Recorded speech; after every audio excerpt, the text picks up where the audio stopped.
বাইরে হাড় কাঁপানো শীত আর ভেতরে আমার কলিজার টুকরার সাথে গরম গরম খিচুড়ি। এর চেয়ে সুখ আর কি হতে পারে বলেন তো।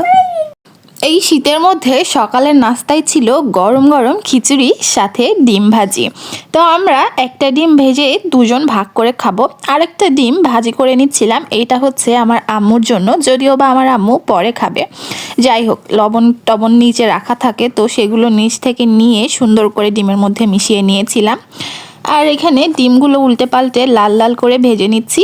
আসলে মচমচা করে ডিম ভাজি খেতে আমার খুব বেশি ভালো লাগে। আম্মুর জন্য রাখা ডিমটার সাথে সুন্দর করে আমি ভেজে নিলাম, তারপরে চলে আসলাম খাওয়া দাওয়ার জন্য। এখানে আমি আর আমার ছোট্ট বাবু এখন খিচুড়ি আর ডিম ভাজি খেয়ে নিব, সাথে অবশ্য অল্প একটু আলু ভাজিও ছিল। যাই হোক, এখানে অল্প একটু রোদ আসে, এই জন্য এখানে বসে বাবু খাওয়া দাওয়া করছি এবং আমিও এখানে বসে পড়েছি। দুজন মিলে এখন খাওয়া দাওয়া করে নিব।